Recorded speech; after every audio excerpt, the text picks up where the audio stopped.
They find the real daughter in chapter 12 and throw the fake one out the same afternoon, and I opened my eyes inside the real one.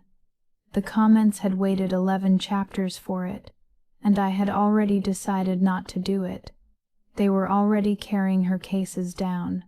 That is what I arrived into, standing at the top of a staircase in a house the size of a small hospital, with a letter in my hand and a man in a gray suit saying something to me in a warm voice, and 2 porters coming up the stairs past me for the second load. 3 cases. A girl gets 22 years and it fits in 3 cases, which is the kind of detail I noticed immediately because I have watched people check out of hotels for 19 years and you can read an entire life off how somebody packs. Finally, I have waited 11 chapters. Put her out. Cece deserves this after everything. The comments hung in the air over the banister in pale letters, and they were at that moment entirely on my side. And I want you to hold on to that, because it does not last, and the way it goes is the actual story here. My name is Feeney. I am 44 years old, and I was a night auditor at an airport hotel for 19 years, which means that from 11 at night until 7 in the morning I closed the day's business, reconciled every till and every posting in a 400-room property, and produced a set of figures that the general manager read at 9 and never once thanked anybody for. I read a book called The Ravensworth Daughter on my phone between arrivals, 40 pages a night for 3 weeks, because a night audit has gaps in it, and because the alternative is the news. And I want to be honest that I was enjoying it. I liked Cece. I was waiting for chapter 12 as well. And then I was standing in chapter 12 at the top of a staircase, 24 years old, in a body that had never carried a tray. And a girl called Nadia Pell was standing at the bottom of it in a coat with her arms by her sides, not crying, waiting to be told where to go. So I said, "Put them back." The man in the gray suit said, "Miss Ravensworth." I said, "Put the cases back in the room, please. And Nadia, don't go anywhere. And can somebody bring some tea into the small sitting room, because I have got about 9 questions and I have got no idea who to ask." "Wait, what? What? No, this is the scene. She is in shock. She will come round. I audited a hotel for 19 years. That is the entire superpower, and I need to explain what it actually is, because it is not glamorous and it is the only reason any of this happened. A night audit is not accounting. It is the act of closing a day. You take every transaction the property made in 24 hours, every room, every bar tab, every function, every no-show and every comp, and you make it agree with the money. And what you learn, doing that 8 hours a night for 19 years, is not how to read a balance sheet. It is a feeling. You develop a feeling for the shape a day is supposed to have. A 400-room property at 80% has a shape. And when the shape is wrong, when the bar took 900 pounds on a night the function room did 400 covers, you do not need a forensic accountant. You need 30 seconds and a pot of tea, because you have seen the right shape 4,000 times. The Ravensworth is 141 rooms, 5 stars, 100 years old this December, in a city where it is the only thing of its kind, and in the second week I asked for the management accounts because I could not sleep and there was nothing else to read. 94% annual occupancy. 94. In that market, in that building, at that rate, with a 2 Michelin star restaurant and a banqueting operation doing 400 weddings and functions a year, and a loss. Not a small one. 211,000 pounds on the year, and a loss the year before that, and a bigger one the year before that, and a family who had responded to this by selling a farm in 2019 and a mews house in 2021, and by talking, constantly, in that beautiful vague way, about how difficult things were for hotels now. Things are not difficult for hotels at 94%. Things are difficult for hotels at 50%. At 94% you are turning people away, and you are printing money, and if you are not, then somebody in your building is carrying it out in a bag. I cannot believe she is just reading accounts. This arc is so boring. Where is the confrontation with Nadia? Did the author change? I should tell you about my 19 years, because it is 4 sentences and it is the whole of why I could see any of this. I took the job in 2006 because it paid 11 pence an hour more than days, and because my mother was ill and days were impossible. I stayed because it turns out I am one of about 4 people in 1,000 who is happy at 4 in the morning. I have closed 41 Christmas Eves, and the last general manager I worked for, a man called Bram who was decent and tired, told me in 2019 that I should do my accountancy exams and that he would pay for the first one, and I said I would think about it, and I did think about it, for 6 years, at 4 in the morning, and I never once filled in the form. And the reason is not money, and it is not time. It is that I had decided at some point, without ever saying it out loud, that a woman who counts other people's takings is not a person who gets to have a qualification, and it took being put inside a 24-year-old heiress for me to hear how stupid that sounds. Nadia had asked for 3 years of ledgers. I got that from a sous chef, in a corridor, in the 4th week, because I had started doing the only thing I know how to do in a hotel, which is to go down at 3 in the morning and stand where the staff are. That is not a strategy. That is 19 years of habit, and it turns out to be the most powerful thing a person can do in a building like that, because at 3 in the morning a hotel tells you the truth. It is the shift where the fire door by the loading bay gets propped, and the shift where you find out who is frightened of whom. And in the 4th week a sous chef called Marek, who is 30 and who thought I was a lost guest for the first 4 minutes, said, "You are the daughter," and I said, "Apparently," and he laughed for a long time and then told me, in the way people tell you things when they have decided you are not going to be there in a month, that Nadia Pell had come down to the banqueting office in October and asked for 3 years of function ledgers, and that she had come back twice more, and that 11 days after the 3rd time the family had announced the DNA result. 11 days. I went and sat in the linen store on an upturned crate for about half an hour with that, because here is the shape of it, and once you see the shape you cannot unsee it. A girl who is not the daughter, who has no financial interest in anything, who is 22 and has just started sitting in on management meetings because somebody put her there to keep her busy, walks into the banqueting office and asks for 3 years of ledgers, and then, immediately, with a speed nobody remarked on, the family discovers she is not theirs. I asked Nadia about it that night. She had by then been in the house 4 weeks in a situation with no name, sleeping in her own bedroom with her cases still half packed because nobody had told her she could unpack, being looked at, and she had not cried once, and she said, "I asked because the function figures didn't match the diary." I said, "Say that again." She said, "The banqueting diary is a book. It's kept by hand at the desk because the system's rubbish, and it says who is in which room on which night." And there were 411 functions in the diary, and 370 in the ledger. 41 weddings, 41 events, over 3 years, that happened in that building and were not in the books.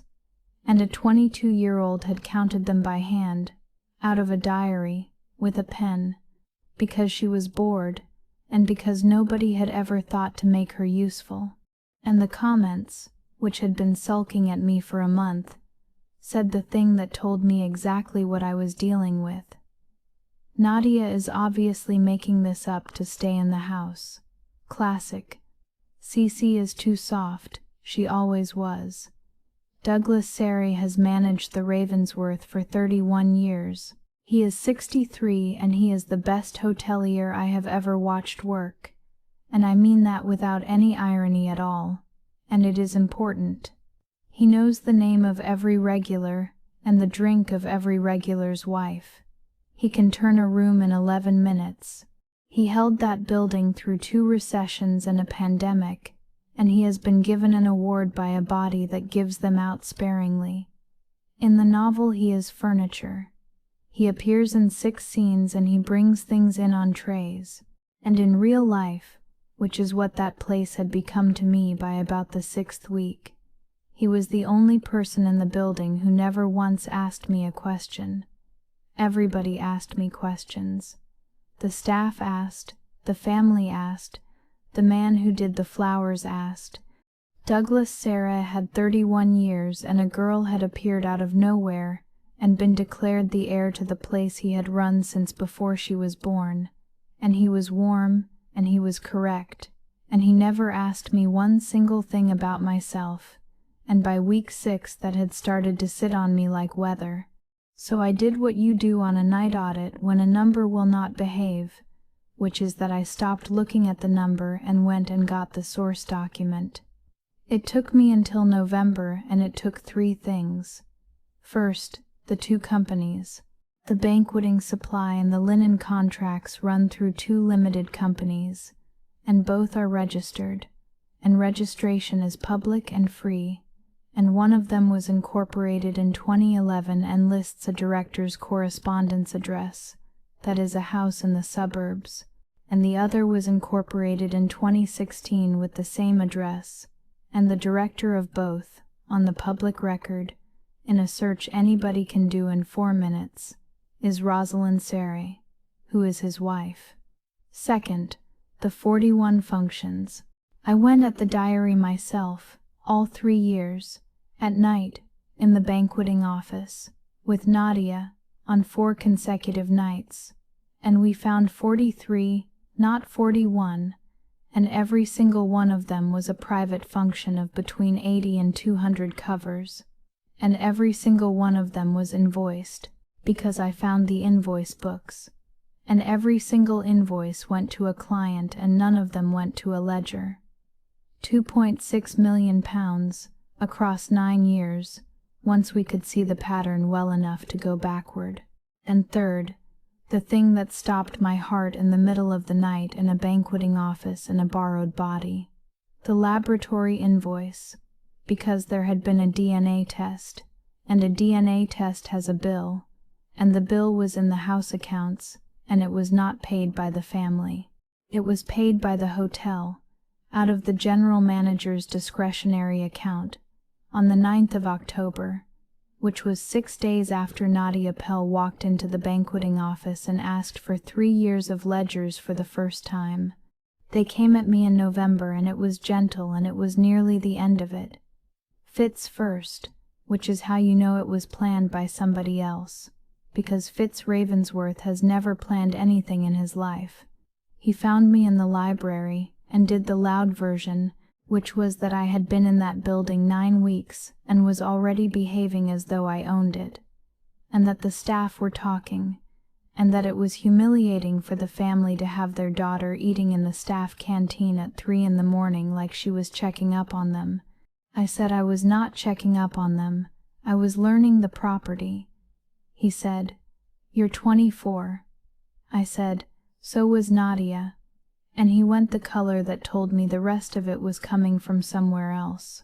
Then, 2 days later, the gentle one, Douglas Sarre asked me for 11 minutes in his office, and gave me a cup of tea and said that he wanted to raise something delicate, and that the family had asked him to arrange for me to see somebody, a doctor, privately, discreetly, because a transition of this kind is an enormous psychological event, and there was no shame in it whatever.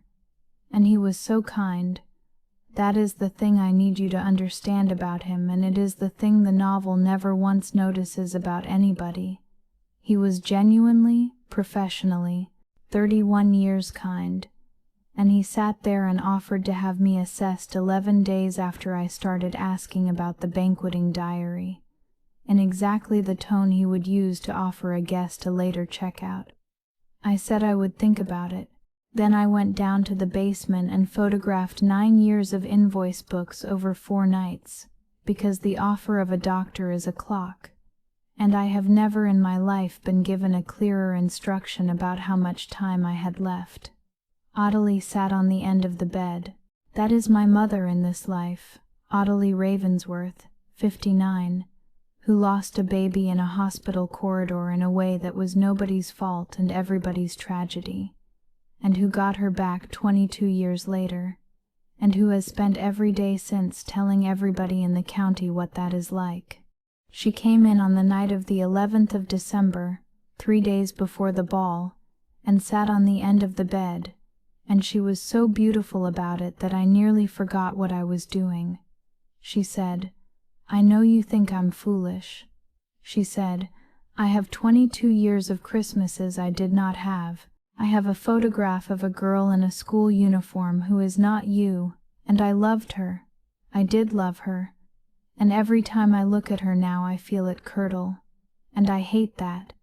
I hate what it has made me." And then she said, "And you have been in that basement with the staff for 2 months instead of with me, and I have not said one word about it, and I am saying one word about it now. And that landed, because it was true, and because I am not Celestine Ravensworth. I am a 44-year-old night auditor from an airport hotel who is wearing her daughter, and I had been avoiding that woman for 8 weeks, and I had told myself it was strategy. So I said the thing I had not said to anybody, and it is the closest I came to the whole truth in 2 years. I said, "Mum, I'm not what you're waiting for. Whatever comes back to you, it will not be 22 years. It will be a person who is quite tired and quite plain, and who does not know what your face means yet." And she cried, properly, and I held her, and she is not a bad woman, and she never was. And then she said, "Douglas has been such a comfort," and I said, "I know he has." And I understood, sitting on that bed with my arms round my mother, that she was going to be the last person in the building to believe it, and that there was nothing I could do about the order. This scene is beautiful. See, Cece is coming back to herself. She just needed her mum. Thank you for listening to Channel Crystal Novel. The ball was the 14th of December. 100 years of the Ravensworth. 400 covers, black tie, the ballroom and both function rooms open, the Lord Lieutenant, 3/4 of the county, and 2 screens either side of the stage that had been put in for the centenary presentation, which was a montage of 100 years of the hotel, and which was being run off a laptop at the back of the room by a duty manager called Sonny, who I had spent 9 weeks talking to at 3 in the morning.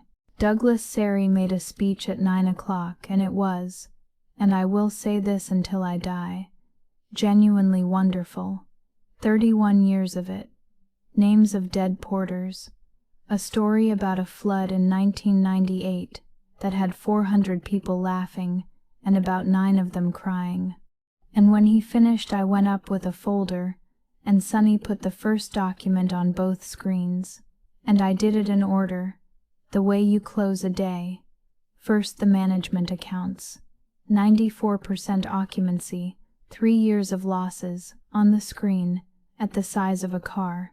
Then the banqueting diary, photographed pages, and the ledger next to it, and I read out 4 dates, and 4 function names, and I said, "That wedding was in this building, 211 people ate in that room, and some of you were at it, and it is not in the accounts of this hotel." A woman near the front said, "That was our anniversary." Then the 2 companies, both registrations on the screen, both correspondence addresses, and the director's name, and Rosalind Sarre was sitting at table 4. Douglas said, from beside me, into a microphone he still had, "Celestine, this is a 100th birthday and you are being used. and that is the best move available, and he made it instantly, and I had been ready for it for a month. I said, "By whom, Douglas?" And he said, "By people who want you to think a family business is a crime scene." And I said, "Nobody has told me anything. That is the entire problem with this house. Nobody has told me anything since the day I arrived, and so I did what I have always done, which is I counted it myself." Sarre said, "Those companies are disclosed related party transactions, and they are in the audit file." And that was the strongest thing anybody said all night, and it is why I had spent 11 days with the audit file. So I said, They are disclosed at £409,000 over 3 years. The invoices in the basement come to $1,140,000 over the same 3 years, and I have photographed all of them, and they are going to a firm in the morning.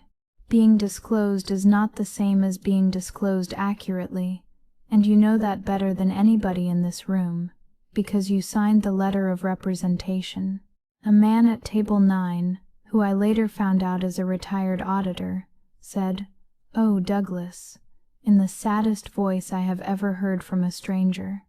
Then the last document, which I had thought about for a fortnight and which I nearly did not use, the laboratory invoice, on the screen, paid the 9th of October out of the general manager's discretionary account. And I said, "Every person in this room has been told a story about a family who found their daughter. Here is the bill for finding her. It was paid by the hotel, 6 days after the girl you all know as Nadia asked the banqueting office for 3 years of ledgers, and 11 days before this family announced anything to anybody. I am the real daughter. That is true, and it is a laboratory result, and it is the only true thing in the whole arrangement. I was not found. I was deployed. And 400 people in black tie made the noise that a very expensive room makes when it stops being polite. Ravensworth came across the dance floor and had to be taken hold of by 2 of his own friends, and Nadia Pell, who was standing at the back by the doors because she had refused to sit at a table all evening, did not move at all, and I have asked her since what she was thinking, and she says she was counting the exits, which is the single most upsetting answer anybody has ever given me. What? So the whole reveal was... Wait, go back. I need to reread chapter 12. The receivers came in March. That is the part nobody wants, and it is what actually happened, and I am not going to give you a version where the hotel was saved by love.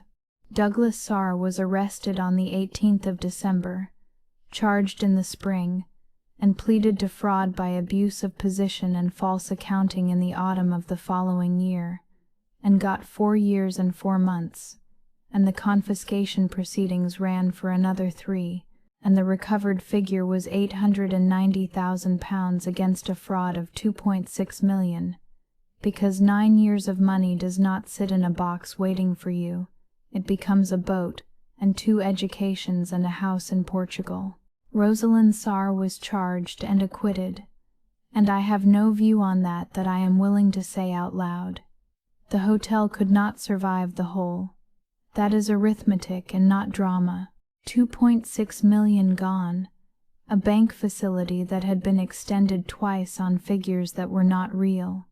And a family who had sold a farm and a mews house to plug a leak they had never once looked for. The Ravensworth went into administration on the 9th of March, and was bought in July by a group who kept the name, kept 111 of the 140 staff, put in a general manager from Manchester who is competent and cold, and refurbished the ballroom in a way I think is a mistake. 19 people lost their jobs, and I know the names of all 19, and I have written references for 11 of them. The bank was criticized in the administrator's report for extending a facility twice on management figures it had never once independently tested, which is 4 lines in a document nobody reads, and which is, I am told, Why the facility team in that region now sample the banqueting diary of any hospitality client over a certain size. The professional body opened a case on the audit, and it ran 3 years and ended in a fine and a reprimand for the engagement partner, and the firm's defense, which I sat and listened to, was that they had been given the ledger, and the ledger agreed to itself, and that is true, and it is exactly what a night auditor is for, and exactly the job nobody thinks worth paying for at 3 in the morning. 2 other hotels in the group Sarre used to consult for went back through their own function diaries, and one of them found the same shape and has never made it public, and I know because the general manager rang me at 11 at night to ask how I had counted it, and I told her, and it took 9 minutes. Merrick is a head chef in Leeds. Sonny runs the front office at a property in Dublin and sends me a photograph of the night audit report every New Year's Eve, which is the funniest running joke I have ever been part of. Fitz went to London. My mother kept the house and the title and lost the thing that made either of them mean anything. And the second worst afternoon of my life was the one in April where I sat in the small sitting room and told Celestine Ravensworth that she could not remain a director of the residual company because the creditors committee had asked me to, and because she had signed 3 years of accounts she had not read, and because the alternative was that they would do it in a way that would be in the newspaper. She said, "You've been here 5 months." I said, "I know." She said, "And you're the one who tells me." And I said, "There isn't anybody else, Mum. That's what it is now." She did not speak to me for 9 months, and then she did. And we are not close, and we are not estranged, and we have lunch. Nadia Pell would not stay. That is the thing I fought hardest for and lost. And I have made my peace with about 60% of it. She was cleared in every possible way. She was named in the sentencing remarks as the person whose questions started it. The administrators paid her a sum for the 2 months she was kept in that house in a situation with no name, and she took it and went to Glasgow and did an accountancy qualification, which I find so funny that I have to sit down. She calls me. We are not sisters, and we are not friends, and there is no word for what we are. And she once said on the phone, "You're the woman who wouldn't let them put my cases in the hall." And I said that was not much, and she said, "It was that day." And neither of us has ever gone near it again. The comments stayed for about 8 months, and they were vicious for 6 of them, and then they thinned, and the last one I saw was during the sentencing, and it said only, "I still think the author ruined it." And she is right, in a way. They came for chapter 12, and they got a woman with a pot of tea asking who counted it. I work nights. I still work nights.